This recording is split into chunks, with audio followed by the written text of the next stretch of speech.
This is my dad, Captain Wes Clare. He was with the Medical Corps and attached to the RHLI prior to the Dieppe raid. And here are his Canadian Army dog tags and his dog tag issued by the Germans for Stalag 8B, where he spent the rest of the war in southern Poland. He was wounded and knocked out on the beach pretty late into the raid. When the last landing craft was leaving, an RHLI soldier jumped over his body and ran down, caught the last landing craft to England. When they got back there, the next day or two, they did a roll call of soldiers, and they said, well, what about officers? Who saw, and they started calling off names, and the guy put his hand up and he said, well, I jumped over Captain Clare's body. He had blood all over his face and he wasn't moving. So, the rest of the story, my grandparents got a telegram first saying, your son missing in action. And then when that soldier reported jumping over his body, then they got the old, reported missing in action, presumed killed.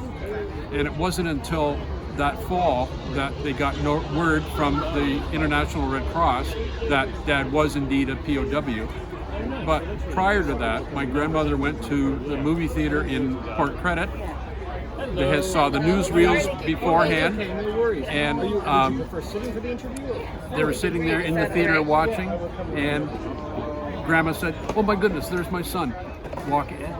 They had a picture of Dad's column coming up off the beach, and I've seen 3 different views of him being marched off the beach. 2, everybody had their hands up, and the 3rd, they were just marching along.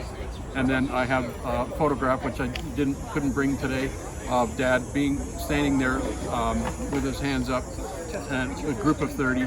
And as I was explaining to the Weir family, Padre Foote supposedly is on the left of this front row, and my dad is close to a German soldier who had his thumb up like this, and he must have been calling to say, come on, let's get these guys moving. And then they were marched 10 miles inland to a wee village of Envremou. And the officers were put in an old Norman church, and the enlisted men were put in an old factory. And the next day, loaded on boxcars, and 5-day journey to Poland, to Stalag 8B. Well, after the Long March, he was also forced on the Long March, so they went 1,000 miles from southern Poland into northwestern Germany, ended up at a camp called Fallingsbostel, and was liberated by advanced units of the British 8th Army. And then he was himself hospitalized because they suspected he might have had TB.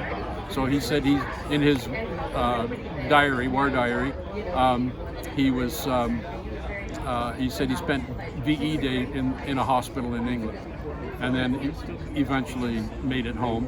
And this is his Medical Corps wedge cap, and I thought I'd wear it. I wore it for the 75th in Dieppe, so I said, well, I'm going to wear it today too. So.